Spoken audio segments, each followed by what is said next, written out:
Hello hello. तो कैसे हैं साथियों आप लोग? मैं आशा करता हूँ कि आप लोग स्वस्थ होंगे, मस्त होंगे, ज़बरदस्त होंगे, जिंदाबाद होंगे, बेहतरीन और लाजवाब होंगे दोस्तों। मैं राहुल कुमार आपका स्वागत करता हूँ स्टडी विद सिविल एमसीक्यू के ऑनलाइन प्लेटफॉर्म में दोस्तों। ठीक है।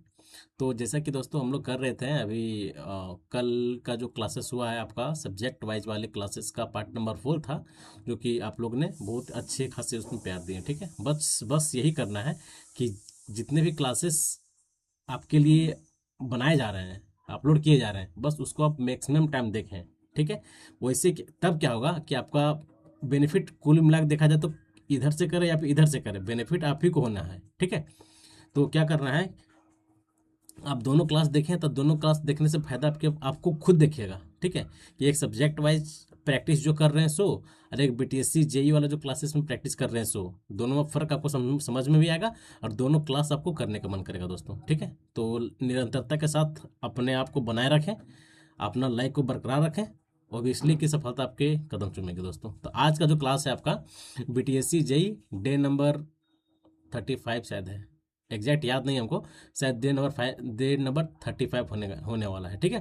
तो जैसे कि हम लोग कल ही कमिटमेंट किए थे, कल ही आप लोग से मैं बताया था क्लास की शुरुआत में ही कि क्लासेस अब एक दिन सब्जेक्ट वाइज चलेंगे, देन नेक्स्ट डे उसका बीटीएससी जे रहेंगे, देन नेक्स्ट डे आपका सब्जेक्ट वाइज चलेंगे, देन नेक्स्ट डे आपका बीटीएससी जे रहेंगे, ताकि आप दोनों क्लासेस को अच्छी तरीके से कवर कर पाए। ठीक है। चलिए, बिना देरी का मैं आज का क्लास स्टार्ट कर रहा हूँ। जैसे कि हर क्लासेस में हम लोग दो लाइन की शुरुआत करते हैं, जो कि बहुत ही बेहतरीन लाइन रहते हैं। देखिए लाइन क्या है, वक्त से लड़कर जो नसीब बदल दे, वक्त से लड़कर जो नसीब बदल दे, इंसान वही जो अपनी तकदीर बदल दे, इंसान वही जो अपनी तकदीर बदल दे। कल क्या होगा कभी मत सोचो, कल क्या होगा कभी मत सोचो, क्या पता कल वक्त खुद अपनी तस्वीर बदल ले। क्या पता कि क्या पता कल वक्त खुद अपनी तस्वीर बदल ले। तो दोस्तों, कल कल कल करके टालना नहीं है कि कल देख लेंगे, कल देख लेंगे, क्लास नहीं। कल वाले काम आज करें और आज वाले काम अभी करें। ठीक है दोस्त, यही एक सफलता का कुंजी है। ठीक है। नसीब के बैठे कुछ नहीं है। ठीक है, बस अपना मेहनत आपका होना चाहिए। ठीक है। सक्सेस आपका ऑटोमेटिक आपको मिल जाएगा दोस्तों। ठीक है। जो चीज़ आप चाह रहे हैं, जो चीज़ आप डिजायर कर रहे हैं। ठीक है। चलिए, बिना देरी का मैं आज का क्लास स्टार्ट कर रहा हूँ। आज के क्लास का जो मेरा फर्स्ट क्वेश्चन है, कहाँ है जी?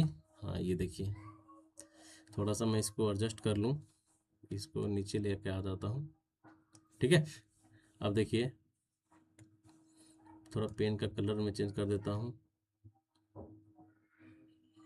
हम्म, तो अब आप हमें बताएं, working principle of A hydraulic lift is based on, hydraulic lift कौन से प्रिंसिपल पे बेस्ड है? क्या वो बर्नौलिस प्रिंसिपल पे बेस्ड है, आर्किमिडीज प्रिंसिपल पे बेस्ड है, क्या वो पास्कल लॉ है, या फिर आपका न्यूटन्स लॉ है? ठीक है। तो देखिए दोस्तों, इसको समझने के लिए आपको अभी के जनरेशन में आपको थोड़ा सा आना पड़ेगा। ठीक है। देखिए, अभी के जितने भी आपका ऑटोमोबाइल इंडस्ट्रीज है, लाइक जितना भी व्हीकल्स बन रहे हैं, ठीक है, जितने भी गाड़ियाँ बन रहे हैं, ठीक है, बड़े बड़े गाड़ियाँ, ठीक है, जैसे हम लोग डम्फर बोल सकते हैं, चाहे आपका अर्थवर्क में जितने भी काम, इस कंस्ट्रक्शन लाइन में जितने भी गाड़ियाँ होते हैं, सारे गाड़ियाँ को आजकल आजकल का जो भी ऑटोमोबाइल इंडस्ट्री है, सबको क्या कर दिया कि हाइड्रोलिक के द्वारा सारा सिस्टम को अब कंट्रोल कर दिया गया है दोस्तों। ठीक है। चाहे आप ब्रेक लगाए तो आपको हाइड्रोलिक काम करेगा, चाहे आप जैसे ब्रेक लगाते हैं, गियर लेते हैं, देन हम लोग एक्सीलरेटर देते हैं, मतलब सारे फंक्शन किस पे काम करने वाला है दोस्तों? हाइड्रोलिक पे काम करने वाला है। ठीक है। तो हाइड्रोलिक पे काम करने वाला, इट मीन्स वो कौन से प्रिंसिपल पे काम करेगा? तो एल्वेजो पास्कल लॉ पे काम करेगा दोस्त। किस पे? पास्कल लॉ पे। ठीक है। अब पास्कल लॉ देखिए, पहली बात हम लोग समझें कि हाइड्रोलिक लिफ्ट जो होता है कि ये आपका वैक्यूम प्रेशर पे काम करता है। ठीक है। वहां पर अगर मान के चलिए किसी भी ऑब्जेक्ट हमको उठाना है, ठीक है, किसके थ्रू? हाइड्रोलिक के थ्रू। तो सबसे पहले हाइड्रोलिक के थ्रू वहां पर क्या क्रिएट करता है? वहां वैक्यूम क्रिएट करता है। ठीक है। उस एरिया के पर्टिकुलर एरिया में मान के चलिए कि इस पेन को हमको उठाना है। ठीक है। इस पेन को उठाना है, मतलब समझाने के लिए, इस पेन को उठाना है। तो इस पेन को उठाने के लिए हम अभी के ट्रेंड के अकॉर्डिंग इसमें हम हाइड्रोलिक लिफ्ट लगाएंगे, ठीक है। हाइड्रोलिक लगाएंगे, इट मीन्स जहाँ पे हाइड्रोलिक जिस पॉइंट पे, अगर इस पॉइंट के इस पॉइंट पे यहाँ से ये पॉइंट ऐसे उठेगा, ठीक है। इस ये बॉटम में यहाँ से यहाँ लगेगा, यहाँ से एक पॉइंट लगेगा, ऐसे करके वर्टिकल उठेगा। इट मीन्स क्या हो रहा है कि जब भी ये वर्टिकल मूव करेगा, और यहाँ पे आपको इस पॉइंट पे यहाँ पर वैक्यूम क्रिएट करेगा, वैक्यूम क्रिएट करके इस पेन को उठाया जाएगा दोस्तों, ठीक है, हाइड्रोलिक के थ्रू, ठीक है। उसी को हम लोग क्या बोल रहे हैं, हाइड्रोलिक लिफ्ट बोल रहे हैं, ठीक है। और वो आपका कौन से प्रिंसिपल पे काम करता है, पास्कल लॉ पे काम करता है दोस्तों। Option number C is a right answer दोस्त, ठीक है। कोई दिक्कत? कुछ दिन पहले हम लोग इसी टाइप को क्वेश्चन किए हुए थे, ठीक है, और फिर दूसरी टाइप का क्वेश्चन आ गया, ठीक है। चलिए अब हम लोग नेक्स्ट क्वेश्चन की ओर आगे बढ़ते हैं। अब देखिए नेक्स्ट क्वेश्चन क्या है, चूज दी रॉन्ग स्टेटमेंट। बताएं, आप लोग पढ़े होंगे इम्पल्स टर्बाइन क्या होता है, फ्रांसिस टर्बाइन क्या होता है, पढ़े है ना। Pelton wheel, single jet, double jet, Francis turbine, Kaplan और प्रोपेलर टर्बाइन। बस उसी से एक क्वेश्चन आपसे पूछ रहा है, क्या है कि इम्पल्स टर्बाइन रॉन्ग स्टेटमेंट देना दोस्त। देख लीजिए, पर थोड़ा ध्यान से पढ़िएगा कि रॉन्ग स्टेटमेंट कौन सा इसमें से गलत है, ठीक है। देखते हैं, इम्पल्स टर्बाइन हाइड्रोलिक टर्बाइन, अच्छा, impulse type hydraulic turbine is a suited for a high head, एकदम सही है ये। इसके बारे में हम लोग अभी डिस्क्राइब भी करेंगे कि आपका इम्पल्स टर्बाइन के बारे में, उसका हेड क्या होता है, उसका स्पेसिफिक स्पीड क्या है, वो किस टाइप के फ्लो पे काम करता है, ठीक, सारे हम लोग करने वाले हैं वन बाय वन करके, ठीक है। दूसरा देखिए क्या है, propeller propeller type hydraulic turbine is suited for a low head, एकदम सही है। Francis turbine is a medium speed turbine suitable for a medium head, एकदम सही। इसका हेड भी मीडियम होता है, देन इसका स्पीड भी मीडियम होता है। तो इट मीन्स कि जब ये 3 सही हो गया, इट मीन्स कि 4 ही रॉन्ग होगा। देखते हैं, impulse type turbine is a high specific speed turbine. क्या ये हाई स्पेसिफिक स्पीड टर्बाइन होता है? एकदम गलत। इम्पल्स टर्बाइन एलवेज लो स्पीड पे होता है। इसका हाई हेड होता है, लेकिन इसका जो स्पीड होता है लो होता है। अब हम लोग थोड़ा इसका टेबल हम लोग बना लेते हैं, ताकि और हमको क्लैरिफाई हो जाए दोस्त, ठीक है। देखिए अब हम लोग इधर क्या लिखेंगे, एक मिनट, पहले हम लोग ये बना लेते हैं, 1 2 3 4, ठीक है। कोई दिक्कत नहीं होगा, आराम से समझ जाए। आप लोग पहले पढ़े हुए हैं, ऐसा नहीं कि नहीं पढ़ के आप लोग आए हैं, ठीक है। देखिए यहाँ पे क्या है, टरबाइन, ठीक है, टरबाइन हो यहाँ पर। और यहाँ पर क्या होगा आपका स्पेसिफिक स्पीड, ठीक है। और यहाँ पर आपका क्या हो गया, हेड, ठीक है। और यहाँ पे आपका हो गया किस टाइप का फ्लो होता है, ठीक है दोस्त। अब आइए हम लोग फर्स्ट देखते हैं, मेरा फर्स्ट में क्या है, ठीक है। देखिए फर्स्ट क्या आपका पल्टन व्हील है, ठीक है। क्या है, पल्टन व्हील,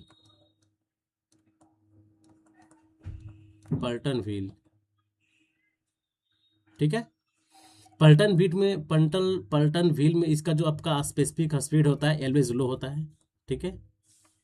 देखिए यहाँ पर क्या दिया था, इसका हाई दिया था स्पेसिफिक स्पीड, जिसके कारण ये स्टेटमेंट रॉन्ग हो गया, ठीक है। इसका स्पेसिफिक स्पीड लो होता है, कितना होता है, 0 से 60 आरपीएम, ठीक है, आरपीएम। इसमें 2 होता है, Pelton wheel with single jet then double jet.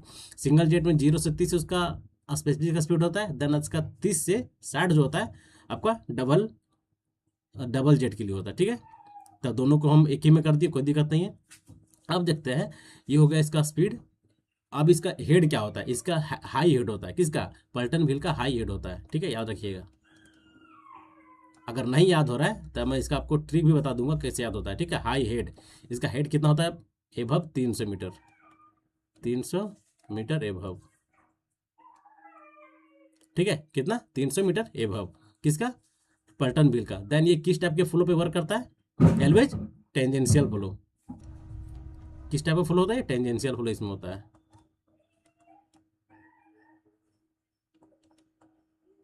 ठीक है, टेंजेंशियल फ्लो होता है, ठीक है। ये किसका हो गया, पल्टन व्हील। और दूसरा क्या होता है आपका, फ्रांसिस टर्बाइन, ठीक है। तो यहाँ पर लिखिए क्या, फ्रांसिस टर्बाइन,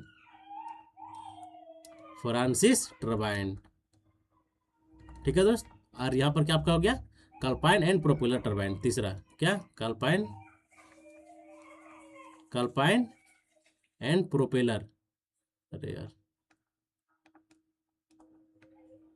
प्रोपेलर टरबाइन। ठीक है, अब देखिए आपका फ्रांसिस टरबाइन का जो स्पेसिफिक स्पीड होता है एलवेज मीडियम होता है। ठीक है, मीडियम होता है, कितना से 60 से 300 होता है दोस्त, 300 आरपीएम। ठीक है, और आपका जो कल्पाइन एंड प्रोपेलर टरबाइन होता है इसका स्पीड ज़्यादा होता है, कितना हम लोग बोल सकते हैं कि 300 से 1000 बोल सकते हैं, 300 से 1000 आरपीएम। ठीक है, इसमें से 300 से 600 होता है किसका, कल्पाइन टरबाइन का, और आपका प्रोपेलर टरबाइन का आपको होता है 600 से 1000। ठीक है, तो मैं दोनों को एक ही में कर दिया क्योंकि दोनों एक ही में हम लोग ये किए हैं। ठीक है, कोई दिक्कत नहीं। चलिए, ये हो गया आपका स्पेसिफिक स्पीड। देन इसका हेड हम लोग हेड जान लेते हैं। देखिए आपको फ्रांसिस टरबाइन है, तो फ्रांसिस टरबाइन में जो इसका हेड होता है क्या होता है, मीडियम होता है दोस्त, कितना, मीडियम। ठीक है, क्या होता है, मीडियम होता है। और ये आपका जो क्या बोलते हैं, कल्पाइन और प्रोपेलर टरबाइन हो गया। ठीक है, तो इसका जो स्पेसिफिक स्पीड जो होता है, स्पेसिफिक स्पीड इसका मीडियम होता है, कितना, 60 से,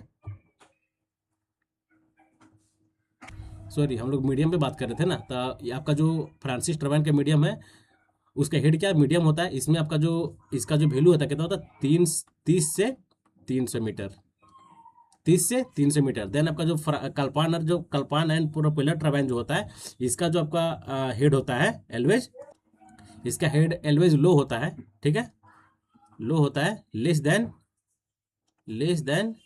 30 मीटर। ठीक है, लेस देन 30 मीटर। अब देखिए फ्लो किस टाइप का फ्लो होता है, जैसे हमको फ्रांसिस टरबाइन है। ठीक है, तो फ्रांसिस टरबाइन में हम लोग का कैसा फ्लो होता है, एलवेज रेडियल फ्लो, कोई दिक्कत नहीं।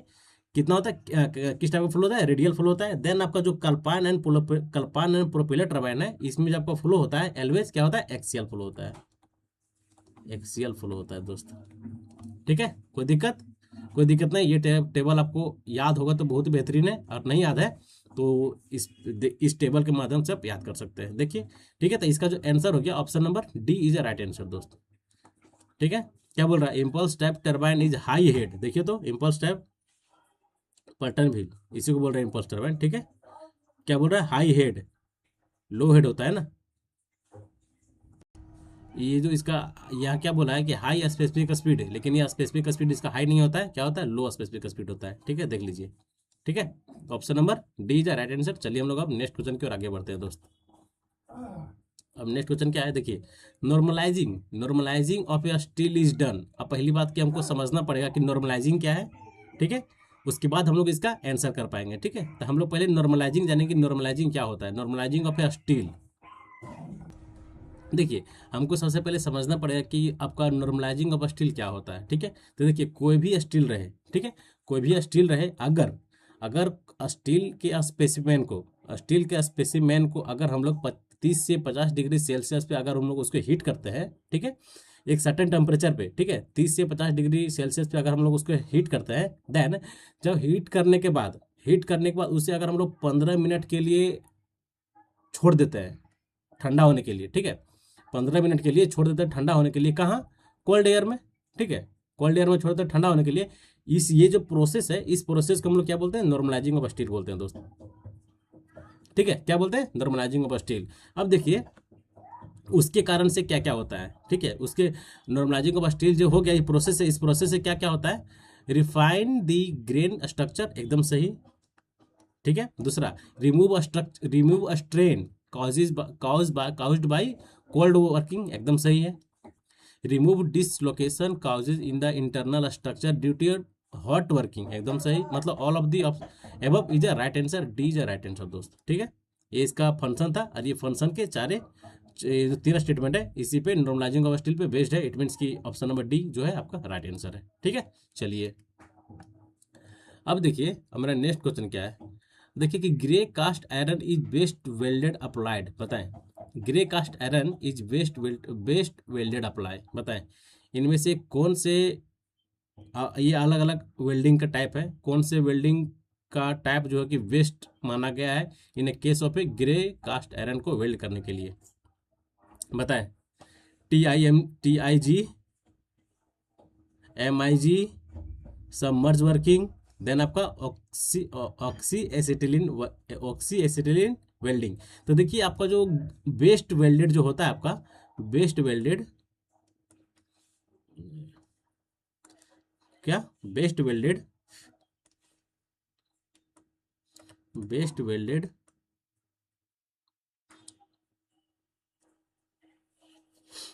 For a grey cast iron, grey cast iron in क्या होता है, oxy acetylene, oxy acetylene welding. ठीक है, इसी को हम लोग और क्या बोलते हैं, गैस वेल्डिंग भी बोलते हैं, गैस वेल्डिंग। ठीक है, इसी को हम लोग और क्या बोलते हैं, गैस वेल्डिंग बोलते हैं। तो ऑप्शन नंबर डी जो है, D is a right answer दोस्त।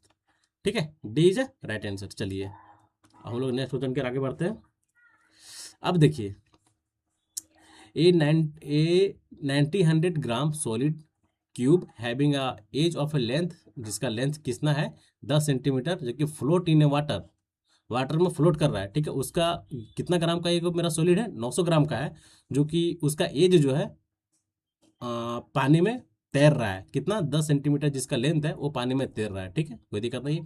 How much volume of A cube is outside of A water, outside the water, how much volume of the cube is outside, outside the water, density, जिसका density कितना दिया हुआ है, 1000 kg/m3। ठीक है, अब हमको निकालना है कि आउटसाइड कितना वॉल्यूम ऑफ, वाटर का कितना वॉल्यूम बाहर जा रहा है। ठीक है, जो मेरा एज जो ऊपर है उसके कंपेरिजन में, उसको कंसिडर करते हुए कि अगर वो पार्ट जब ऊपर है तो उसके हिसाब से मेरा कितना पानी जो है आउटसाइड जा रहा है। ठीक है, कितना पानी बाहर जा रहा है। तो हमको निकालने के लिए हम लोग सबसे पहले क्या करेंगे दोस्त, देखिए यहाँ पर दिया हुआ है, यहाँ पर सारा चीज़ दिया हुआ है। ठीक है, अब सबसे पहले हम लोग निकालते क्या है, देखिए आपका इसमें क्या दिया हुआ है, तो हम लोग पहले डेटा लिख लेते हैं। Mass, mass of solid, solid cube कितना है जी, 900 ग्राम। ठीक है, अब देखिए आपका जो दिया हुआ कि density of water, density of water, density of water कितना है, 1000। ठीक है, अब देखिए जब ये दोनों दिया हुआ है तो हमको क्या बोल रहा है, एक और क्या दिया हुआ है, length of cube, length of edge दिया हुआ है ना, हम लोग लिखेंगे क्या, length, length of edge of solid cube, of solid cube कितना है, 10 सेंटीमीटर। ठीक है, यहाँ तक हमको समझ में आ गया, सारा डेटा दिया हुआ है। अब हमको निकालना क्या है, सबसे पहले हमको वॉल्यूम निकालना पड़ेगा दोस्त। ठीक है, इसका वॉल्यूम, तो वॉल्यूम कितना हो जाएगा आपका, 900 ग्राम। ठीक है, अब देखिए जब मेरा वॉल्यूम, जब मेरा 900 ग्राम हो जाएगा, तो मेरा जो ये मेरा वॉल्यूम हो गया कितना, ये मेरा वॉल्यूम है 900 ग्राम। इट मीन्स कि हम लोग बोल सकते, जब हम लोग ये जो आपका दिया हुआ 10 सेंटीमीटर, ये आपका क्या है, टोटल वॉल्यूम ऑफ क्यूब हो जाएगा। ठीक है, जैसे यहाँ पर इसका लेंथ दिया हुआ है, इट मीन्स कि उसका टोटल वॉल्यूम दिया हुआ है। ठीक है, तो total volume of cube, total volume of cube कितना है जी, 10 सेंटीमीटर। तो हम लोग बोल सकते हैं कि 1000 सेंटीमीटर, 1000 सेंटीमीटर क्यूब।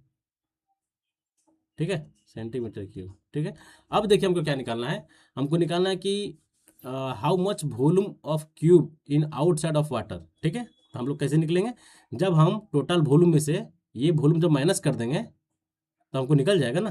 तो इट मीन्स कि हम लोग 1000 में से अगर हम 900 माइनस कर देंगे, आपको कितना बचेगा, 100 सेंटीमीटर क्यूब, जो कि ऑप्शन नंबर बी जो है इज राइट आंसर है दोस्त। ठीक है, देखिए वॉल्यूम ऑफ क्यूब,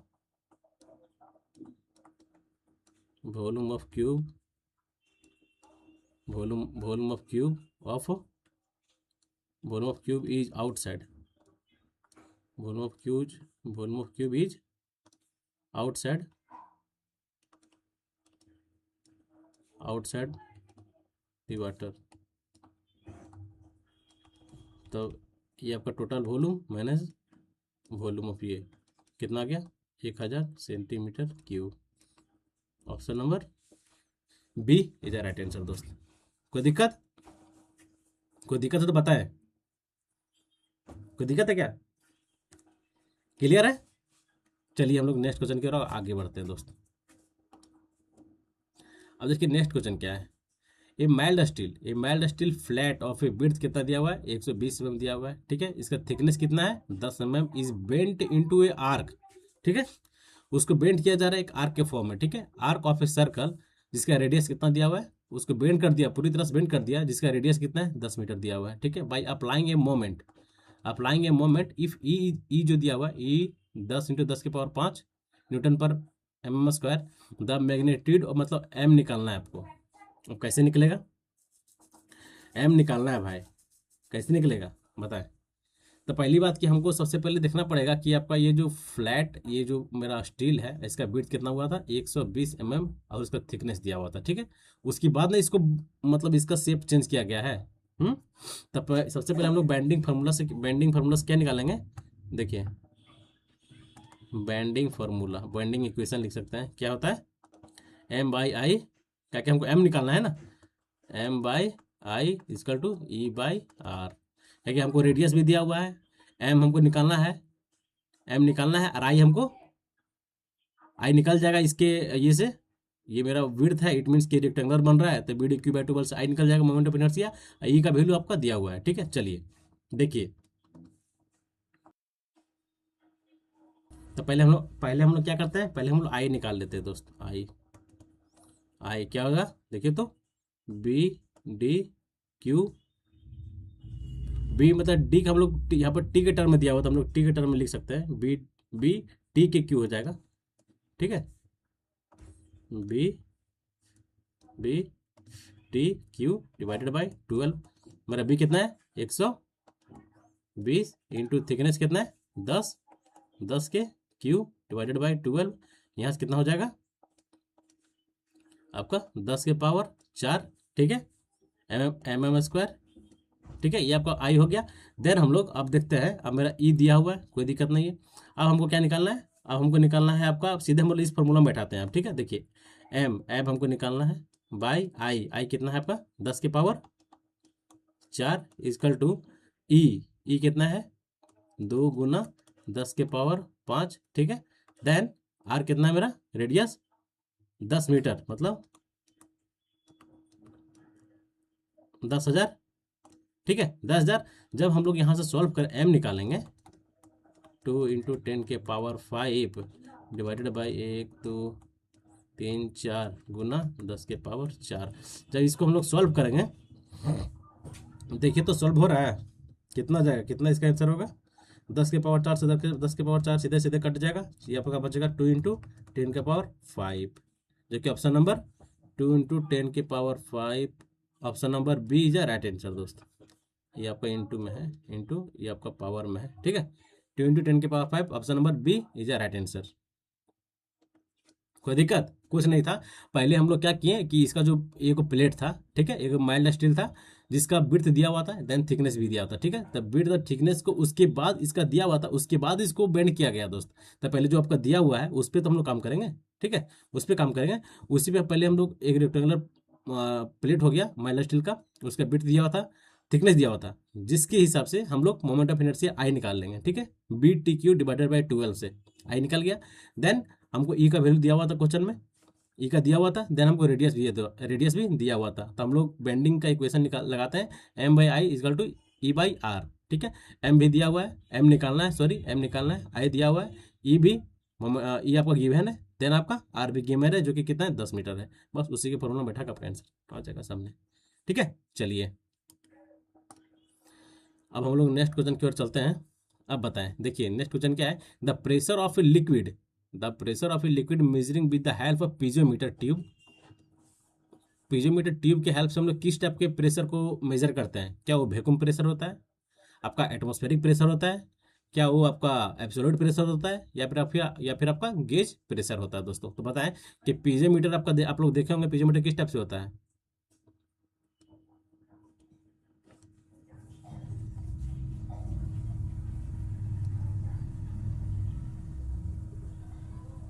ये क्या है? ये आपका पीजोमीटर है, ये क्या है, पीजोमीटर है, ठीक है, पीजोमीटर, ठीक है। और ये देखिए इसका एक पॉइंट आपका, एक एक जो इसका वन इंड है एक पॉइंट से कनेक्टेड रहता है, देन दूसरा पॉइंट जो आपका ओपन टू एटमॉस्फेयर, मतलब एटमॉस्फेयर में ये ओपन रहता है, ठीक है दोस्त। अब देखते हैं ये क्या मेजर करता है। ये जो आपका है always the pressure of liquid measuring with the help of piezometer tube. Piezometer tube के हेल्प से हम लोग किस टाइप का प्रेशर मेजर करते हैं, तो एलवेज आपको गेज प्रेशर मेजर करता है, ध्यान देना पड़ेगा। Option number D is right answer. क्या, किस टाइप का pressure, gauge pressure.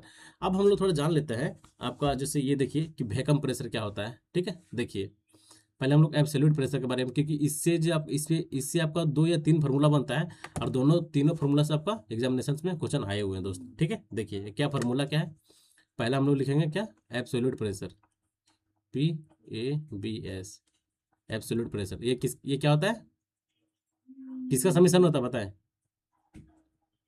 Absolute pressure किसका होता है, गेज प्रेशर, गेज प्रेशर और एटमॉस्फेरिक प्रेशर। तो हम लोग लिखते हैं कि एटमॉस्फेरिक प्रेशर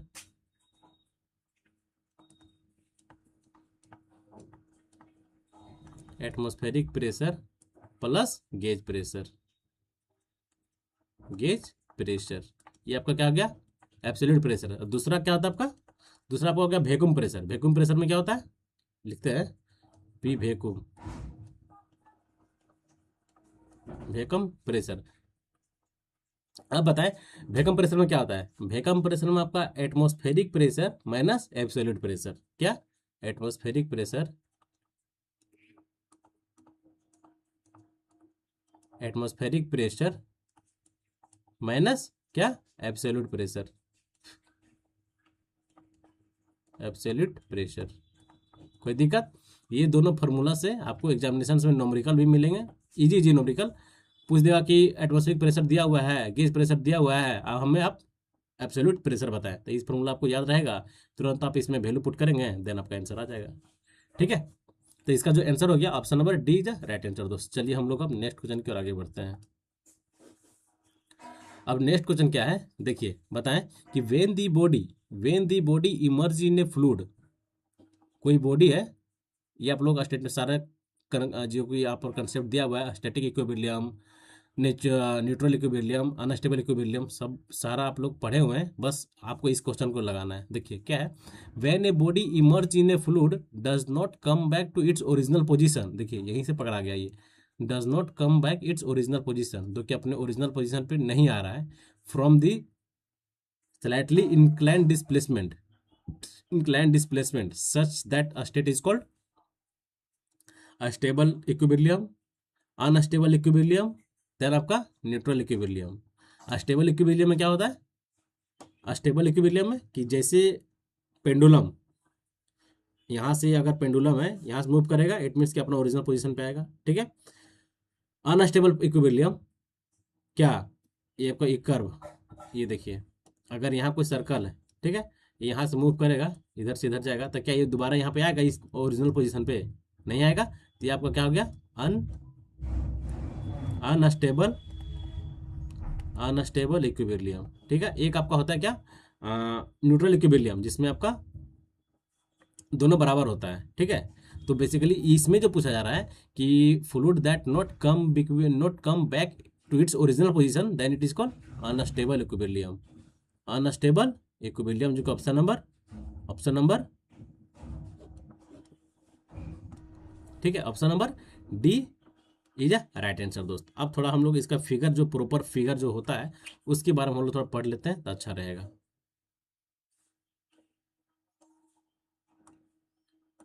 फर्स्ट केस इसका क्या है, सॉरी सेकंड लिख दिया, फर्स्ट केस क्या भाई इसका, अस्टेबल इक्विलिब्रियम, क्या, अस्टेबल इक्विलिब्रियम,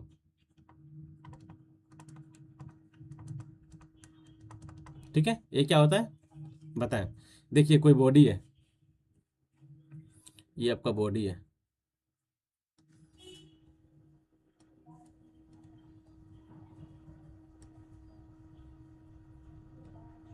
एक बॉडी है, इसका इसका ये जो एक्सिस है, ठीक है। और ये जो होता है स्टेबल इक्विलिब्रियम, इट मीन्स कि ये हो गया, ये हो गया स्टेबल इक्विलिब्रियम। इट मीन्स क्या, इसका ट्रिक देखिए, ट्रिक याद करने का, अगर आप लोग कंफ्यूज करते हैं तो सब सा बा जी, सब्जी, ठीक है। इसका ट्रिक है दोस्त, सा बा जी, सा से क्या होगा आपका स्टेबल इक्विलिब्रियम, बी से, बी इसका ऊपर होगा, ठीक है, मतलब बायनेंसी फोर्स आपका यहाँ पर बी होगा, बी पॉइंट हो गया आपका, और जी आपका क्या हो गया, ग्रेविटी हो गया, ठीक है। तो साबाजी, ये जो आपका कंडीशन है ये किस में अप्लाई होता है, ये कौन सा कंडीशन है आपका, स्टेबल इक्विलिब्रियम का कंडीशन है, ठीक है, हो गया। अब हम लोग देखते हैं, ठीक है, देखिए थोड़ा सा इसको, ये आपको पानी का अंदर है, समर्स की कंडीशन है, ठीक है, तो थोड़ा सा हम लोग अच्छा से लिख देते हैं। समर्स की कंडीशन हम नहीं दर्शाएं, इसमें दर्शा देते हैं, इसको हम इधर लिख देते हैं, अच्छा रहेगा। अरे रुको यार, एक बार कंप्लीट अच्छा से बना देते हैं, ठीक है दोस्त, घबराना नहीं है, बने रहे, आपको लास्ट तक मजा आ जाएगा, एक बार आप पढ़ लीजिएगा ना समझ में आ जाएगा तुरंत। देखिए क्या है, पहले क्या है आपका, इधर देखिए ये आपका वाटर है,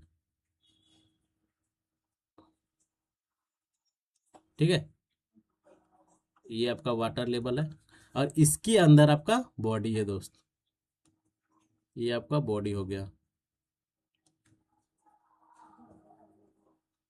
ठीक है, ये इसका क्या है, एक्सिस है, ठीक है। अब हम लोग फर्स्ट कंडीशन मेरा क्या था, स्टेबल इक्विलिब्रियम, ठीक है।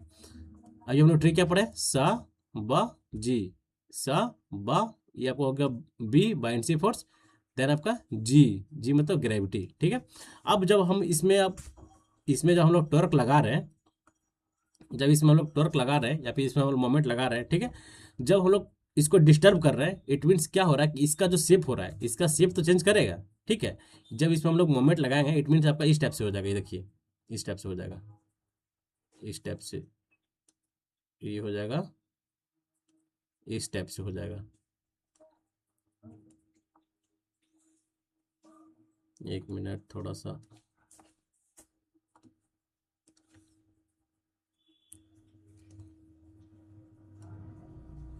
ठीक है, ये आपका बॉडी हो गया। लेकिन देखने की बात यही है कि जब जैसे ही इसमें हम लोग इसको हम लोग मोमेंट, यहाँ पर हम लोग मोमेंट लगाएं चाहे हम लोग टॉर्क लगाएं, ठीक है, जैसे हम लोग इसको डिस्टर्ब किए, इट मीन्स कि इसका जो बायनेंसी फोर्स का जो लोकेशन है और आपका जो ग्रेविटी का लोकेशन है ये आपका चेंज नहीं होगा, लेकिन उसको उसको कॉन्ट्रैक्ट करने के लिए ये एंटी क्लॉकवाइज मोमेंट इधर से लगाया जाता है दोस्त, ठीक है, देखिए,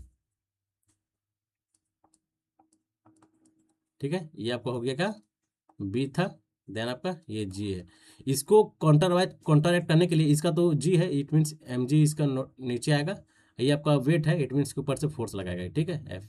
तो ये इसको कॉन्ट्रैक्ट करने के लिए आपका इधर से मोमेंट लगेगा, ठीक है, तो इट मीन्स कि ये बैलेंस सेक्शन हो गया, इधर से ही मोमेंट लगा रहा था, लेकिन देखिए जैसे ही इस बॉडी का वेट नीचे जाएगा, इट मीन्स इधर से एक एंटी क्लॉकवाइज मोमेंट लगेगा, लगेगा ना, इसको बैलेंस करने के लिए, स्टेबल कंडीशन में लाने के लिए, तो इधर से हम लोग एंटी क्लॉकवाइज हम लोग मोमेंट लगाते हैं ताकि ये स्टेबल कंडीशन में बने रहे दोस्तों, ठीक है। इस कंडीशन को हम लोग क्या बोलते हैं, स्टैटिक इक्विलिब्रियम कंडीशन, पहले लिख देते हैं स्टेबल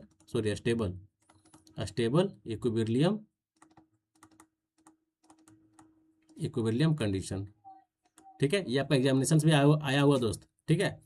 आप चाहे आप एसएससी अब देख लें, एसएससी, या फिर आप किसी भी स्टेट एई चाहे जेई के पेपर उठा लें, आपको इस टाइप का क्वेश्चन देखने को मिलेगा, और अच्छे मतलब मतलब इस क्वेश्चन में आपका ऑप्शन से खेल जाएगा, ठीक है, ऑप्शन से खेलने लायक ये क्वेश्चन भी है और इसमें खेलते भी हैं, ठीक है, तो आपको घबराना नहीं है, जो कॉन्सेप्ट है कॉन्सेप्ट का आप याद रखें, ठीक है।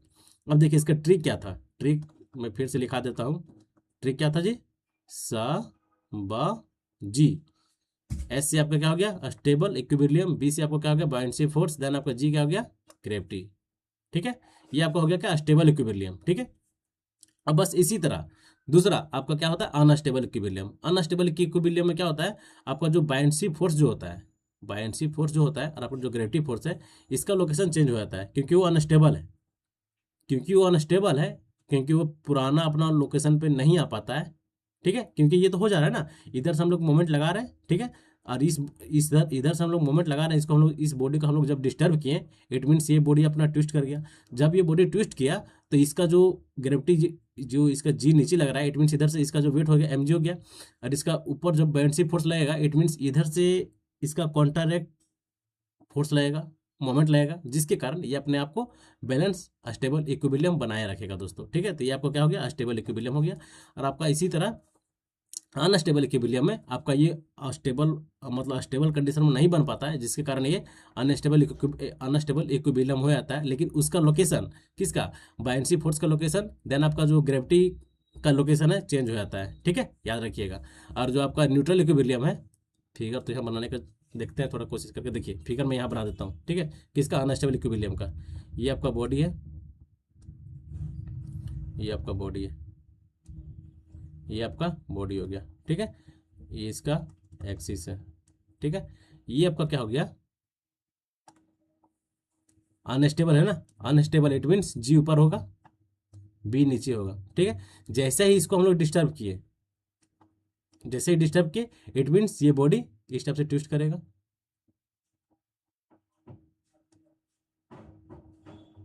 आपका इस टाइप से ट्विस्ट करेगा।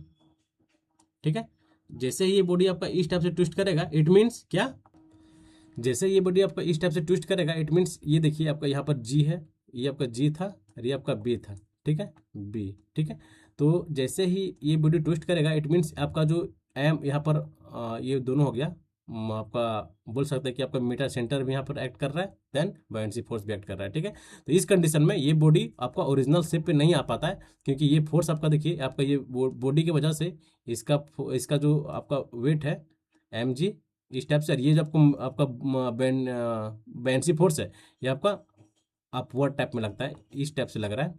ठीक है, जिसके कारण ये अपने आप को ओरिजिनल शेप में स्टेबल कंडीशन में नहीं ला पाता है, जिसके कारण ये जो बॉडी है आपका अनस्टेबल का कंडीशन बनाता है दोस्तों। ठीक है, क्या जी, अनस्टेबल का कंडीशन बनाता है, जो कि ऑप्शन नंबर डी जो है इसका राइट आंसर है। ठीक है, कोई दिक्कत, कोई दिक्कत नहीं। चलिए हम लोग अब नेक्स्ट क्वेश्चन की ओर आगे बढ़ते हैं। नेक्स्ट क्वेश्चन देखिए, और ये याद करने का तरीका, ये कभी नहीं भूलिएगा। ठीक है, इंपॉर्टेंट है। सब्जी सब्जी सब्जी, आप लोग को पर डे इस वर्ड से आप लोग वाकिफ होंगे, तो कभी भूलना नहीं है। अगर क्योंकि ये जो टॉपिक है, इससे आपको एग्जामिनेशन में क्वेश्चन 110% देखने को मिलेंगे दोस्त। ठीक है, चलिए अब बताएं। देखिए, in a convergent divergent nozzle the smallest section is known as, उसे हम लोग क्या बोलते हैं, थ्रोट बोलते हैं। ये तो सबको 110% पता होगा। एक पॉइंट देखिए, आपको मैं बताता हूँ थोड़ा सा।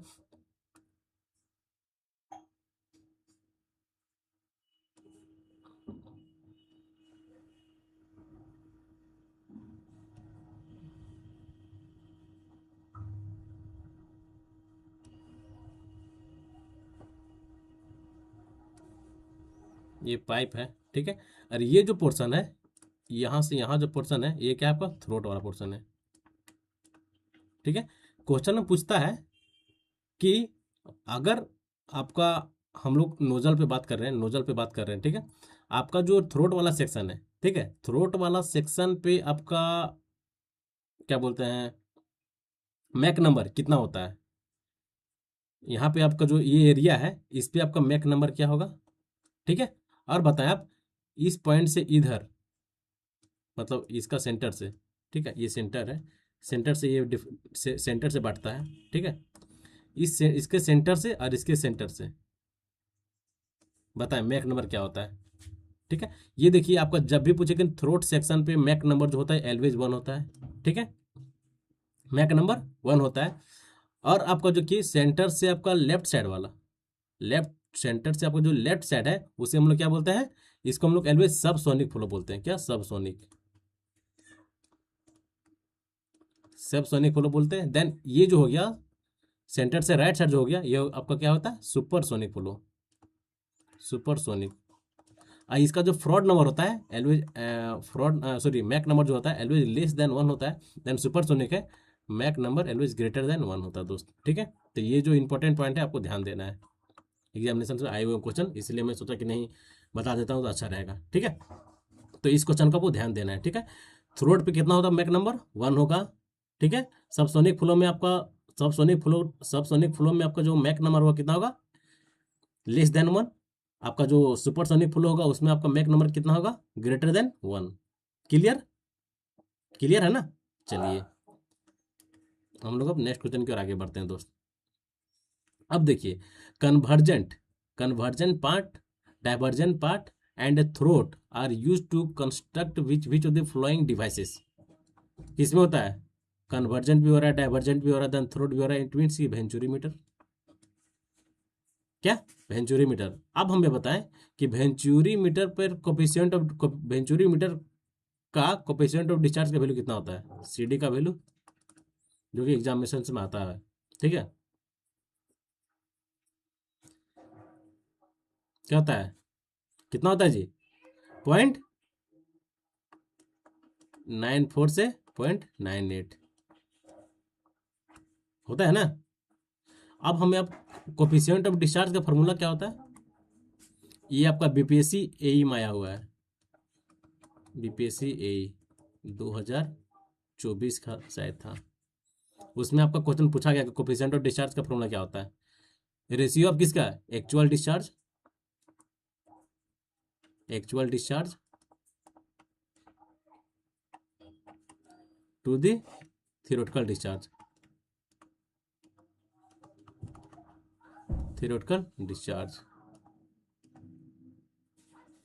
ठीक है दोस्त, तो आपको ये भी याद रखना है। अगर ये आपका याद है तो बहुत अच्छा। ठीक है, और इसका आंसर हो गया option number C is a right answer. चलिए हम लोग अब नेक्स्ट क्वेश्चन की ओर आगे बढ़ते हैं दोस्त। अब देखिए नेक्स्ट क्वेश्चन क्या है कि the percentage of carbon in low carbon steel, low carbon steel में परसेंटेज कितना होता है,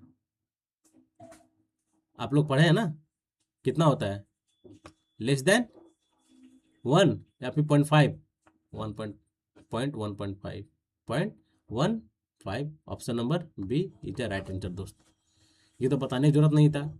लो carbon, medium carbon, high carbon के हम लोग अच्छे से हम लोग पढ़े हुए हैं कि लो कार्बन में परसेंटेज ऑफ स्टील कितना होता है, हाई मीडियम कार्बन में परसेंटेज ऑफ स्टील कितना होता है, देन हाई कार्बन में परसेंटेज ऑफ स्टील कितना होता है। ठीक है, चलिए अब देखिए नेक्स्ट क्वेश्चन क्या है, the vertical distance between the centre line of a centrifugal pump and liquid surface in the pump is called, उसे हम लोग क्या बोलते हैं, बताएं। उसे क्या डायनेमिक हेड बोलते हैं, मैनोमेट्रिक हेड बोलते हैं, डिलीवरी हेड बोलते हैं, या फिर सक्शन हेड बोलते हैं। ठीक है, क्या बोलते हैं, देखिए इसका फिगर, पहली बात कि हमको समझना पड़ेगा इसका फिगर किस टाइप से, इसका फिगर आप एक बार देख लीजिएगा, आपको माइंड में छप जाएगा दोस्त। देखिए मान के चलिए कि ये आपका मशीन मतलब पंप है। ठीक है, क्या ये पंप है, यहाँ पे पंप फिट है। ठीक है, ये मेरा पंप है। ओके, और यहाँ से जो हो रहा है आपका पानी सप्लाई कर रहा है, और ये किस में जा रहा है, आपका टैंक में जा रहा है दोस्त। ठीक है, किस में जा रहा है, टैंक में जा रहा है। कोई दिक्कत नहीं, ये आपका पानी आ गया। ठीक है, इसमें पानी भरा हुआ है। ठीक है, और यहाँ से जो इसका जो डिलीवरी हेड है, ये आपका हो गया डिलीवरी हेड। ठीक है, इस टाइप से, और यहाँ से ये पानी, ये देखिए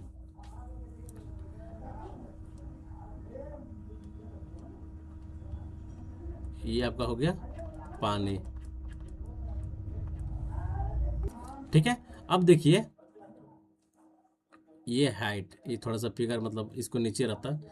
ठीक है, कैसे इसको नीचे करें, इसको थोड़ा काटना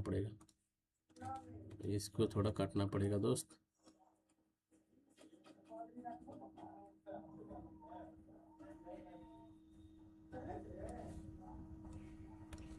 ये देखिए इसका ये हाइट हो गया। ठीक है, ठीक है, अब देखिए इसका ये पॉइंट, और इसका ये पॉइंट, और इसका जो सेंटर पॉइंट। ठीक है, अब हम लोग इसका ये करेंगे। ठीक है, इसको हम लोग क्या बोलते हैं, देन इसको क्या बोलते हैं, और ये जो टोटल है, इस टोटल को हम लोग क्या बोलते हैं। ठीक है, अब देखिए इसको हम लोग जो इस पॉइंट से जो पानी यहाँ से सेंटर लाइन से, मतलब ये जो आपका पंप है, पंप से जो पानी पहुँच रहा है, और जो ये आपका जो जो आपका जहाँ से पानी जहाँ भरा हुआ है, ठीक है, सरफेस पे, इसको हम लोग क्या बोलते हैं, always suction, static suction head, static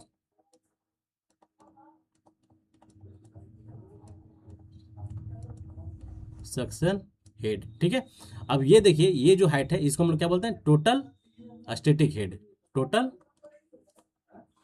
static static head.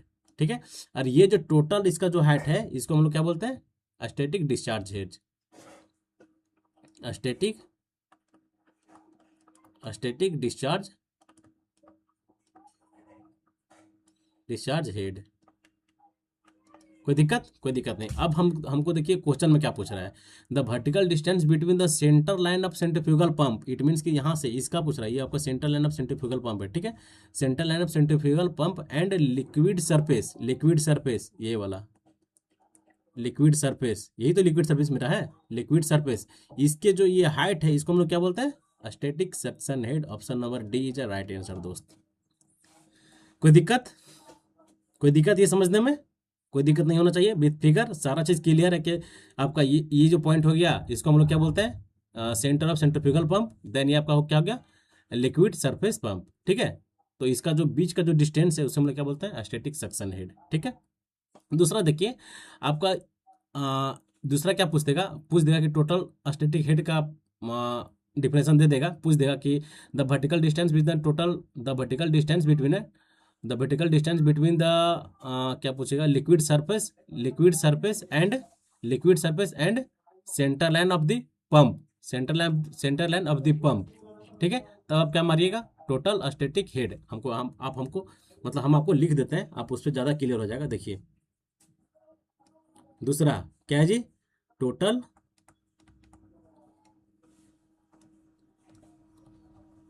Total total static total static head, total static head. देखिए टोटल स्टैटिक हेड ये किसका वर्टिकल डिस्टेंस होता है, the vertical distance between the level of source, ये आपका source हो गया। ठीक है, यही तो सोर्स है ना, सरफेस लिक्विड सरफेस, ये आपका सोर्स हो गया। देन हम लोग इसको बोल सकते हैं क्या, डिस्चार्ज, फ्री डिस्चार्ज, उसे हम लोग क्या बोलते हैं, total static head. Total static head it is a ratio of क्या, हम लोग लिख सकते हैं टोटल, आपको लिख दें यहाँ, आपका हो जाए total free discharge,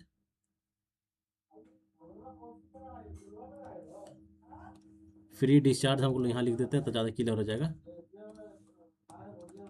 free discharge. ठीक है, level of, then level of surface, क्या हुआ, the vertical distance between level of surface to the free discharge, उसे हम लोग क्या बोलते हैं, टोटल स्टैटिक हेड बोलते हैं। ठीक है, क्या बोलते हैं, टोटल स्टैटिक हेड बोलते हैं। और जब दोनों को जो सबमिशन कर देंगे it means static discharge head. ठीक है, स्टैटिक डिस्चार्ज हेड, तो ये फिगर आप याद रखें, बहुत ही इंपॉर्टेंट पॉइंट है, और एग्जामिनेशन में आपको देखने को मिल जाएगा दोस्त। ये सब ऐसा क्वेश्चन है कि चर्चित क्वेश्चन है, कहीं ना कहीं आपको देखने को मिल जाएगा। ठीक है, चाहे आपसे टोटल स्टैटिक हेड के बारे में पूछ दे, या फिर आपका सेक्शन हेड के बारे में पूछ दे, तो किसी के बारे में पूछ सकता है। तो आप कंसेप्ट से अगर रहें तो आपको कभी गलती नहीं होगा। ठीक है, चलिए हम लोग अब नेक्स्ट क्वेश्चन की ओर आगे बढ़ते हैं दोस्त। अब नेक्स्ट क्वेश्चन देखिए क्या है, if a free three forces F1 F2 then 50 newton on a body so in given figure, the body is equilibrium, ठीक है, इक्विलिब्रियम में है, then the magnitude of force F1 and F2 will be, F1 और F2 निकालना है दोस्त। कैसे निकलेगा, मैकेनिक्स से क्वेश्चन है, कैसे निकलेगा, F1 साइन ये थीटा 120 डिग्री, F2 साइन ये theta 120 degree, 50 degree, sorry 50 newton sine 120 degree. Clear? देखिए, लिखिए F1 sine 120 equal to F2 sine 120 equal to क्या है 50 साइन 120। ठीक है, सारा 120 तो हम लोग बोल सकते हैं कि F1 इक्वल टू F2 जो होगा वो भी आपका 50 न्यूटन होगा दोस्त, कोई दिक्कत नहीं है। F1 और F2 आपका 50 न्यूटन होगा, जो option number D is a right answer दोस्त, D is a right answer. कोई दिक्कत? चलिए अब नेक्स्ट क्वेश्चन क्या है, देखिए नेक्स्ट क्वेश्चन क्या है। Euler's equation of motion can be integrated when it is assume that, Euler's equation है, ठीक है। अब बताना है आपको कि यूलर्स इक्वेशन जो होता है, यूलर इक्वेशन ऑफ मोशन क्या होता है। सबसे पहले हमको ये समझना पड़ेगा कि यूलर्स इक्वेशन ऑफ मोशन क्या होता है, उसके बाद हम लोग इसका जवाब दे पाएंगे। ठीक है, बताएं कि आपका यूलर्स इक्वेशन ऑफ मोशन क्या होता है।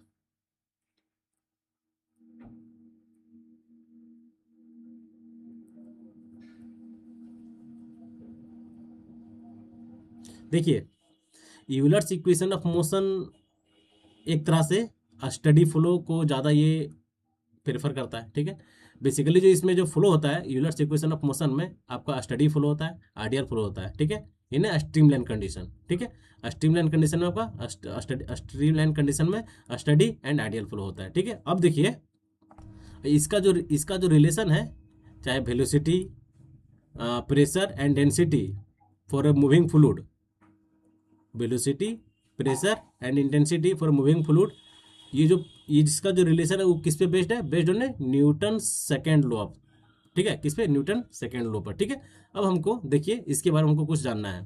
ठीक है, तो Euler's equation of motion can be integrated when it assume that the continuity equation is satisfied. Continuity equation satisfied, सही है फिर गलत है? गलत। फ्लो इज इनकम्प्रेसिबल, नहीं कंप्रेसिबल होता है दोस्त। ठीक है, a velocity potential exists and density is constant, एकदम 110% सही है।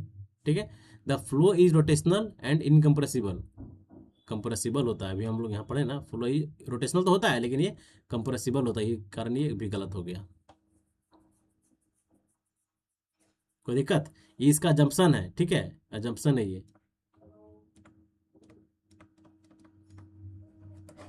अजम्पशन है, ये भी आपका अजम्पशन है, ये भी अजम्पशन है, ये तीनों इसके चारों ये अजम्पशन है दोस्त। ठीक है, तो आप इसको याद रख सकते हैं। ठीक है, देखिए, ठीक है, चलिए हम लोग अब नेक्स्ट क्वेश्चन की ओर आगे बढ़ते हैं दोस्त।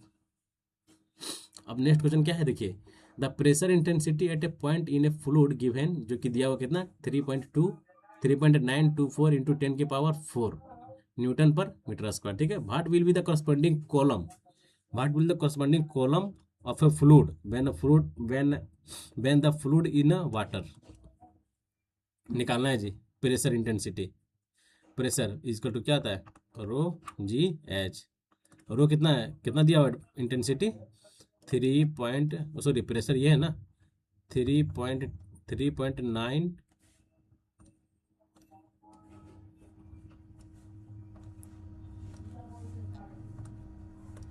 प्रेशर इजकल कितना है 3.924 इंटू 10⁻, कितना है 4 है। रो कितना होगा, वाटर है 1000 इंटू जी 9.81 इंटू हमको एच निकालना है कॉलम, देख रहे हैं ना, कॉलम ऑफ फ्लूइड, कॉलम मतलब एच निकालना है। कैसे निकलेगा जी 3.924 इंटू 10⁻, 4 ना 10⁻4, 10⁻4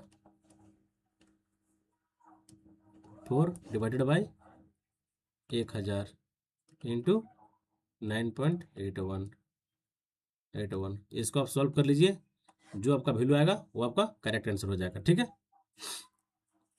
अगर देखा जाए तो इसको काट सकते हैं, वैल्यू को देखना बहुत क्लोज दिया हुआ है, 0.004 metre, 0.04 metre, 0.400 metre and 4.000 metre. देख रहे हैं बहुत वैल्यू क्लोज है, तो इसको आप सॉल्व कर लीजिएगा, देन आपका जो आएगा वो आपका करेक्ट आंसर हो जाएगा। ठीक है, चलिए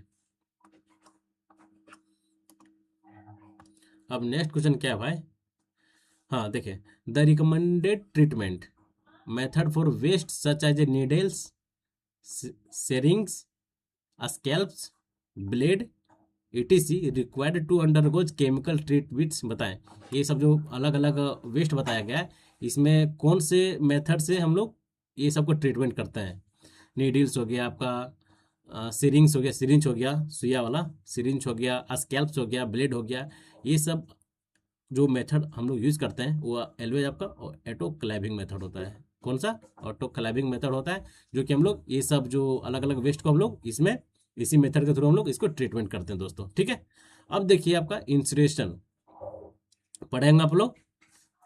ठीक है, इंसरेशन ये क्या करता है? इंसरेशन आपका आपका एक तरह से ये भी मेथड है, ठीक है, जो आपका सॉलिड वेस्ट मैनेजमेंट आप लोग पढ़े होंगे इन्वायरमेंट में, तो उसी का एक टॉपिक है इंसरेशन। ठीक है, जो कि ये क्या करता है, इसमें हम लोग जो भी आपका वेस्ट रहता है, सॉलिड वेस्ट रहता है, उसको ये क्या करता है, हाई टेम्परेचर पे हाई टेम्परेचर पे उसको क्या करता है, हाई टेम्परेचर पे उसको बर्निंग करता है। ठीक है, देखिए हम लोग लिखते हैं इंसरेशन। क्या बोले हम? इंसरेशन जो होता है वो सॉलिड वेस्ट को हाई टेम्परेचर पे बर्न करता, मतलब जलाता है, जिसके कारण उसका वॉल्यूम कम हो जाता है। ठीक है, in the presence of air. Main point यही है जो हम लास्ट में बोले, in the presence of air. मतलब इंसरेशन जो होता है, इसका जो प्रोसेस होता है एयर के प्रेजेंस में होता है, और एक होता है आपका पैरोलाइसिस होता है। ठीक है, पैरोलाइसिस होता है वो जो अब्सेंस ऑफ एयर में वर्क करता है। ठीक है, तो ये दोनों आपको ध्यान रखना पड़ेगा, एग्जामिनेशन पॉइंट ऑफ व्यू से इंपॉर्टेंट है। पूछ देगा कि insertion is the process insertion is the process work in, क्या वो जो वर्क करता है, क्या वो अब्सेंस ऑफ एयर में करता है, absence of presence of air में करता है? तो आपको ध्यान देना पड़ेगा दोस्त। ठीक है, तो इंसरेशन हम लोग क्या करते हैं, देखिए हम लोग, मैं आपको इसके बारे में लिख देता हूँ। It is method of disposal, method of solid waste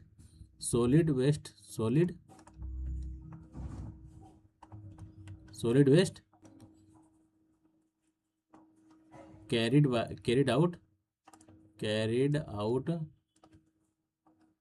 high temperature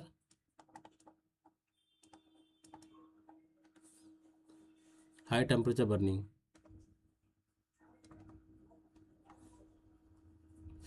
sorry, ये थोड़ा स्टेटमेंट रॉन्ग हो गया। Burning at high temperature,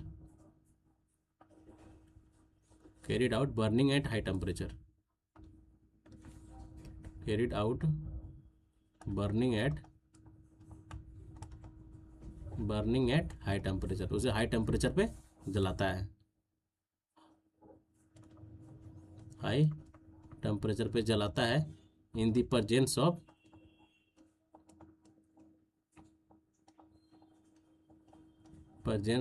air के प्रेजेंस में। ठीक है, उससे हम लोग क्या बोलते हैं, इंसरेशन बोलते हैं। और दूसरा और क्या होता है इसका, पैरोलिसिस। ये भी आपका सेम वर्क करता है, लेकिन ये अब्सेंस ऑफ एयर में करता है,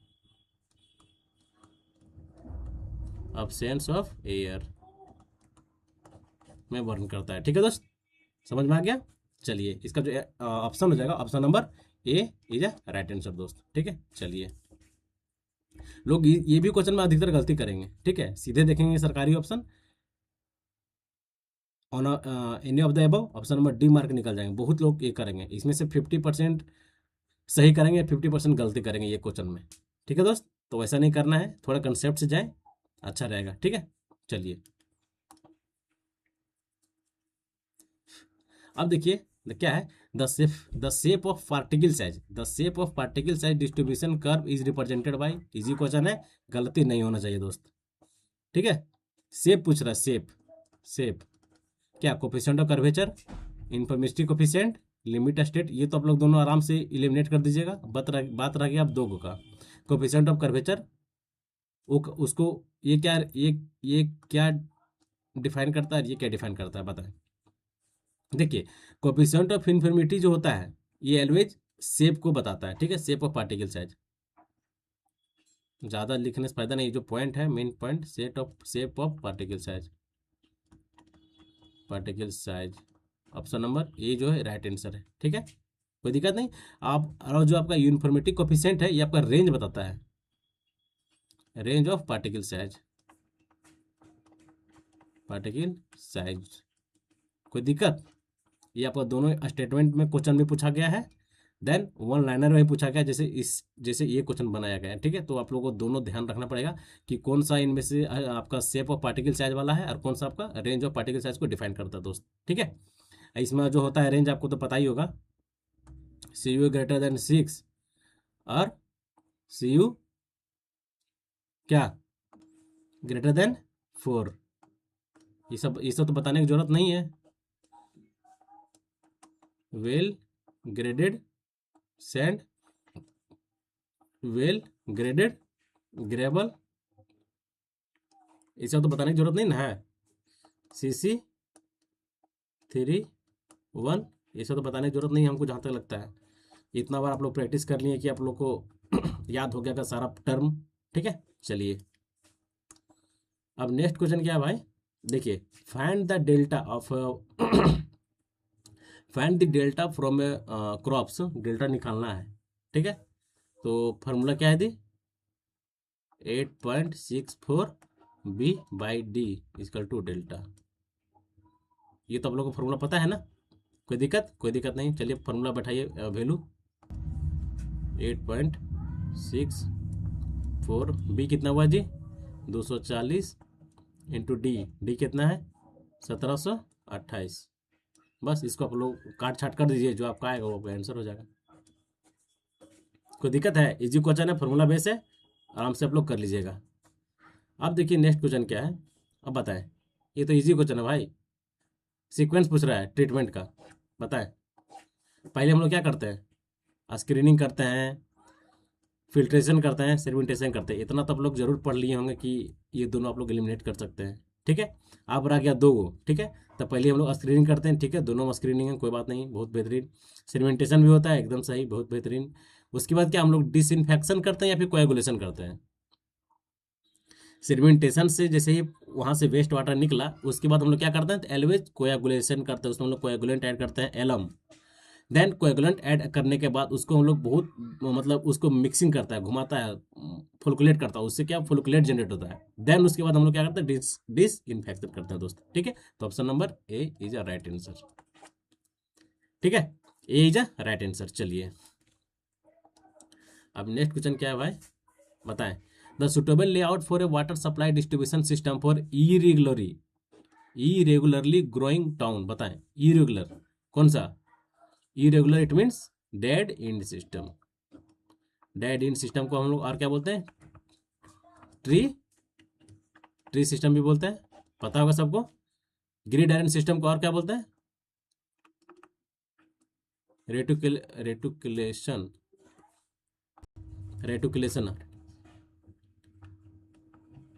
रेटिकुलेशन सिस्टम। क्योंकि आजकल एग्जाम में इसका ये जो नाम है, इसका सेकंड नाम है, ज़्यादा उसको प्रेफर किया जा रहा है, इसलिए हम लोग लिख ले रहे हैं। ठीक है, अब जिसे हो गया आपका रेडियल सिस्टम, आपका हो गया रिंग सिस्टम। रिंग सिस्टम को क्या बोलते हैं, सर्कुलर सिस्टम, सर्कुलर सिस्टम। ठीक है, इजी क्वेश्चन था, इसमें तो आप लोग गलती नहीं कर सकते हैं। चलिए अब देखिए नेक्स्ट क्वेश्चन क्या है, in is the maximum quantity of water that is estimated to retain available in a storage reservoir for supply during a worst drying period. बताएं कि इनमें से कुछ क्या बोला कि मैक्सिमम क्वांटिटी ऑफ वाटर। ठीक है, मैक्सिमम क्वांटिटी ऑफ वाटर जो कि रिमेन अवेलेबल है, कहाँ कहाँ अवेलेबल है, स्टोरेज रिजर्वायर में। उसको हम लोग सप्लाई कब करेंगे, सप्लाई ड्यूरिंग है मतलब ड्राई पीरियड में। ड्राई पीरियड में जब हम लोग उसको सप्लाई करेंगे, उसे हम लोग क्या बोलेंगे, एलवेज फार मिल्ड बोलते हैं, फार मिल्ड। ठीक है, फार मिल्ड बोलते हैं दोस्त, कोई दिक्कत? क्या बोलते हैं, फार मिल्ड। Option number A is right answer दोस्त। चलिए अब हमको नेक्स्ट क्वेश्चन देखना है। अब नेक्स्ट क्वेश्चन देखिए क्या है, सेल्वेज वैल्यू। ये तो बताने लगा है ही नहीं, बताने लगा है क्या, बताएं। सेल्वेज वैल्यू, स्क्रैप वैल्यू कितना बार पढ़े हैं कि कोई इसका हिसाब नहीं है। ठीक है, बताएं सेल्वेज वैल्यू क्या होता है, estimated value of property a whole without dismantling material, dismantling at the end of the useful life, यही है कि दूसरा है? हाँ, वैल्यू ऑफ अकाउंट ये तो होगा नहीं, तो आप लोग इतना भी ईमानदार हैं कि इसको नहीं मारिएगा, इसको भी नहीं मारिएगा। Dismantle value, dismantled sale value of material of property at the end of useful life, ये भी नहीं होगा। Option number A is right answer. ये आपका स्क्रैप वैल्यू के बारे में बता दे रहा है, स्क्रैप वैल्यू आपका सेल्वेज वैल्यू का option number A is right answer. कोई दिक्कत? कोई दिक्कत नहीं होना चाहिए ना। चलिए, ये स्वेल हैविंग पोरोसिटी दिया हुआ है 40, वोएट से निकालना है जी।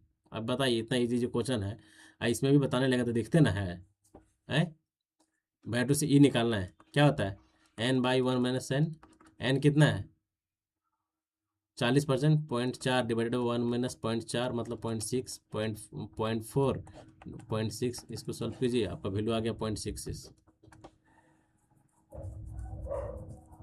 ठीक है, अब देखिए नेक्स्ट क्वेश्चन क्या है दोस्त। नेक्स्ट क्वेश्चन देखिए कि फिलिंग द ब्लैंक्स है the calculation of a sinking fund, the calculation of a sinking fund depend on the life of a building and of the क्या, and of the scrap value, land of the value, salvage value या market value. The calculation of a sinking fund depend on the life of a building and scrap value of the building. क्या, building का scrap value भी उसे लिया जाता है calculation करने के लिए। ठीक है, तो option number D is a right answer दोस्त। ठीक है, चलिए अब नेक्स्ट क्वेश्चन क्या है देखिए। Determine the quantities providing sufficient data for a plain structure such as a road और रिजर्वायर। रोड और रिजर्वायर का सफिशिएंट डेटा प्रोवाइड करने के लिए हम लोग कौन सा सर्वेइंग करते हैं? एलवेज इंजीनियरिंग सर्वे, बताने की जरूरत नहीं है। टोपोग्राफी सर्वे में तुम लोग को पता ही है, military survey, strategic location, mine survey, under cast and open cast में जो हम लोग डिटरमाइन करते हैं कि कहाँ पे माइंस है, उसके लिए हम लोग माइन सर्वे करते हैं। ठीक है, चलिए अब नेक्स्ट देखिए क्या है। Measurement is not a calculated in square metre. बताएं इनमें से कौन सा है जो क्या स्क्वायर मीटर में मेजर नहीं किया जाता है? Timber roofing, painting furniture, removing paint और वर्निश, ये दोनों तो एकदम सही है कि आपका ये मीटर स्क्वायर होगा। ये क्या होता है पता है? Painting surface, sorry painting furniture. Painting और फर्नीचर के लिए हम लोग क्या करते हैं? एलवेज ये रनिंग मीटर में होता है, रनिंग मीटर में होता है। ठीक है, और ये आपका क्या हो गया? टिम्बर रूफिंग, ये भी नहीं होता है। तो इसका जो ऑप्शन हो जाएगा option number B is right answer दोस्त। ठीक है, बी इज राइट आंसर। तो आप लोग पेंटिंग तो देख रहे होंगे पेंटिंग, लेकिन पेंटिंग किस में कर रहा है? फर्नीचर में कर रहा है। इट मीन्स ये आपका रनिंग मीटर मेजर होगा, जो कि वही पूछ रहा है कि measuring not a calculated in square metre. तो स्क्वायर मीटर हम लोग किसको मेजर नहीं करते हैं? तो पेंटिंग सरफेस जो है is a right answer. Option number B is right answer दोस्त। चलिए अब बताइए कि according to Nagpur road plan IRC classified the Indian road into category. कितने कैटेगरी में नागपुर रोड प्लान को क्लासिफाई किया गया? National highway, state highway, major district road, other district road, then village road. ठीक है, मतलब 5। Option number C is a right answer दोस्त।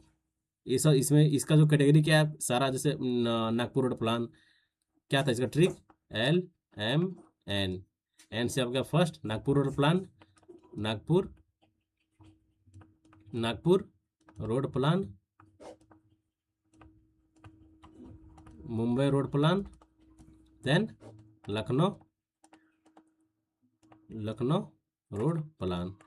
ठीक है, अब इसका क्या क्या है उसके बारे में हम लोग क्लासेस में किए हैं सारा, कितना से कितना इसमें रोड डेंसिटी क्या है, कौन से नागपुर कौन से 5 ईयर प्लान को, सॉरी 20 ईयर प्लान को कौन से पैटर्न पे बनाया गया है, किसमें एक्सप्रेसवे को कंसीडर किया गया है, रोड डेंसिटी क्या है अलग अलग, नागपुर रोड प्लान का क्या है, मुंबई रोड प्लान का डेंसिटी क्या है, आप लोग तो पढ़े हुए हैं। ठीक है, इसके बारे में हम लोग बहुत अच्छे से हम लोग क्लासेस में किए हुए हैं। तो आप लोग प्रीवियस जितने भी पार्ट हुए हैं, आपसे मैं फिर से बोल रहा हूँ कि सारा क्लासेस को आप कंटिन्यू रखें। आपको जरूर नेक्स्ट जो पार्ट होगा इसमें आप थोड़ा बेहतर कीजिएगा। ठीक है, चलिए अब देखिए नेक्स्ट क्वेश्चन क्या है कि bacteria which can survive without free oxygen, उस उसे हम लोग क्या बोलते हैं, फैकुलेटिव एनारोबिक। सीधा सीधी बात है, फैकुलेटिव एनारोबिक एक ऐसा स्टेज है जिसमें बैक्टीरिया विदाउट फ्री ऑक्सीजन इसमें सर्वाइव करता है। ठीक है, ऑप्शन नंबर ए जो है राइट आंसर है दोस्त। अब देखिए नेक्स्ट क्वेश्चन क्या है। According to IRC the design of super elevation for a practical consideration, practical consideration के लिए कौन सा फॉर्मूला हम लोग यूज करते हैं, that is V² divided by 225R, V² divided by 225R। Option number A is a right answer दोस्त। ठीक है, चलिए अब देखिए नेक्स्ट क्वेश्चन क्या है। The phenomena of increase in volume, the phenomena of increase in volume of given mass of A sand caused by film of water pushing of a sand particle apart is referred to a bulking of sand। Easy question है यार, easy question. Option number A is right answer. ठीक है, बताएं what is the following is not a function of GPS, GPS का इनमें से कौन सा फंक्शन नहीं है। मेजरिंग ए प्रिसाइज टाइम, एकदम सही है। मेजरिंग ए अर्थवर्क, क्या जीपीएस हमको अर्थवर्क मेजर करता है, एकदम गलत, सरासर गलत। तो ऑप्शन नंबर बी जो है एकदम राइट आंसर है। ठीक है, ये कभी अर्थवर्क को मेजर नहीं करता है दोस्तों। ठीक है, देखिए नेक्स्ट क्वेश्चन क्या है कि विच of the following is a requirement of A highway drainage system. Highway drainage system हमको हाईवे में क्यों रिक्वायरमेंट होता है, वो इसलिए रिक्वायर्ड होता है ताकि मेरा जो सरफेस ड्रेनेज है, मेरा जो सरफेस है कभी भी खराब नहीं होना चाहिए। इसको इसमें जो है the side drain should be have sufficient capacity and longitudinal shape to carry away all the surface water. ठीक है, ये लॉन्गिट्यूडिनल शेप इसका रोड के साइड में होना चाहिए, क्योंकि मेरा रोड के जितने भी पानी आ रहे हो, सारा पानी एक साथ एक साइड ड्रेन होके एलवेज निकल जाए, और मेरा जो रोड का स्टेबिलिटी है, ड्यूरेबिलिटी है, मैक्सिमम टाइम तक बना रहे दोस्त। ठीक है, तो ऑप्शन नंबर डी जो है इज ए राइट आंसर। तो आज सेट का ये लास्ट क्वेश्चन था, जो कि बहुत ही बेहतरीन सिलेक्टेड क्वेश्चन को मैं आपके सामने रखा हूँ। ठीक है, अब बस आपका काम यही है कि जितने भी क्लासेस हैं कंटिन्यू रखें दोस्तों। ठीक है, और ये आज का क्लास आपका BTSC JEE का है, नेक्स्ट पार्ट है, बट पार्ट नंबर हमको याद नहीं है। ठीक है, और फिर कल के क्लासेस में आपको सब्जेक्ट वाइज जो हम लोग कर रहे हैं उस पर क्लास किया जाएगा, और आज का क्लास आपका BTSC JEE मतलब अल्टरनेट हम लोग चल रहे हैं, एक दिन सब्जेक्ट वाइज, एक दिन BTSC JEE, एक दिन सब्जेक्ट वाइज, एक दिन BTSC JEE। ठीक है, तो मिलते हैं नेक्स्ट वीडियो में। जय हिंद, जय भारत, नमस्कार और भारत माता की जय। Thank you all.